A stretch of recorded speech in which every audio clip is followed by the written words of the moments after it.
Why are we having another review done on council finances?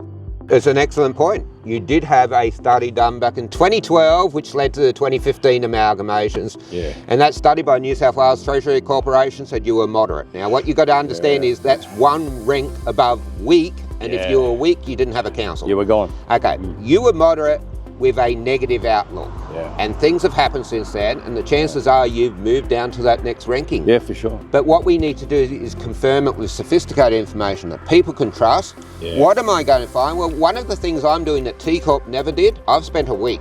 I've been in the car, I've seen your roads, I've seen your wear, I've walked through your childcare centre, I've had lots and lots of conversations with lots and lots of people every time I get a coffee. Right, you're telling me about the channel beside the road, depreciation. Yep. So I'm looking at this up in Moonbi, where I come from, 30 k's out to Weston, and I'm going, huh?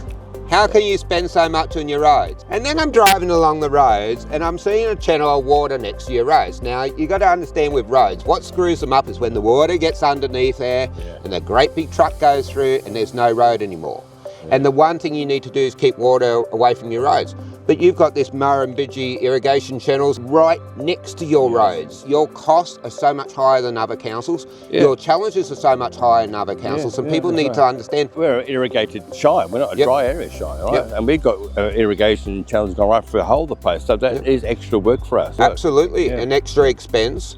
And ultimately, someone needs to pay. And that's just how reality works. I'm sorry, and I don't like anything about this. I do not like where this could potentially lead. But I do like little rural towns, and I like to protect their future, and I like to protect what they have. At the end of the day, it's just my advice. It's going to be up to the democratically elected councillors. But I will give you independent and frank advice, and people that talk to me know that that's the case.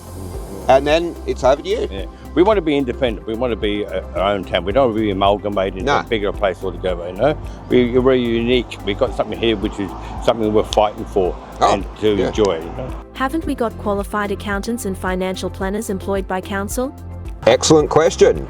But the thing is, you don't have 3 professors. You don't have the econometric skills that I learned. You do an undergrad degree, then you do a 2 years master's, and then you do a 3 years PhD. You just don't have those empirical skills. You're going to get to see this ultimately, but that regression analysis, full disposability hole analysis, it's sophisticated, but you can understand it, and it tells you so much more than you probably known to this point. And you've seen so many other councils as well, right? It's not. Well, that's right. I'm benchmarking you against all the other councils I've seen. We're not navel gazing. No. We've got the expertise, but it's better to have something independent like yourself with your background to have a look at that, you know?